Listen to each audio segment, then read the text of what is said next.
Баршаңызға сәлем достар. Бүгін біз карамельный пирог жасайтын боламыз. Менімен бірге жасап көріңіздер.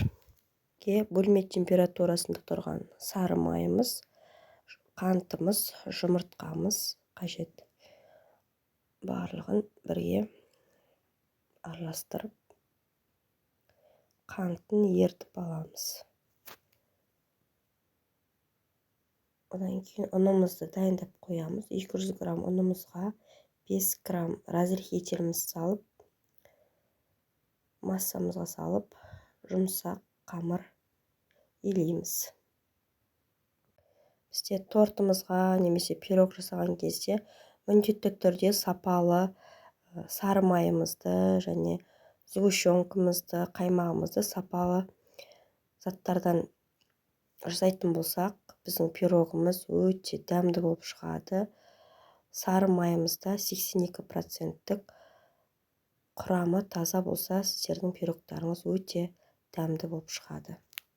Ендігі салмасын дайындаймыз. Бізде міне тірі желанияның вареный сгущенкасы және 20% қаймақ. Дептің қаймағын пайдаландым және 2 жұмыртқамыз салып, миксерімізбен жақсылап араластырамыз.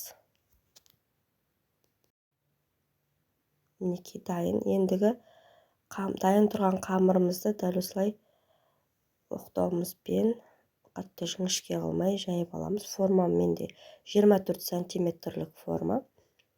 Дәл осылай жан-жағын әдемілеп артық қамырымызды алып тастаймыз. Ендігі салмасын құйып 45 минутта 160 градуста пирогымызды пісіріп аламыз. Мінекей біздің пирогымыз дайын. Енді бетін мен шоколадпен әсемдедім. Сіздер әсемдемесеңіздер де болады. Барлығы өздеріңіздің қалауларыңызша. Өте керемет пирогымыз дәмді болып шықты. 1 сағат бөлме температурасында суытып, және де холодильникке қойып 1 сағат, одан кейін жей берсеңіздер болады. Сіздерге видео ұнаса, лайк басып, комментарий жазып, тіркеліп кетіңіздер. Сіздермен болған Гүлсамал.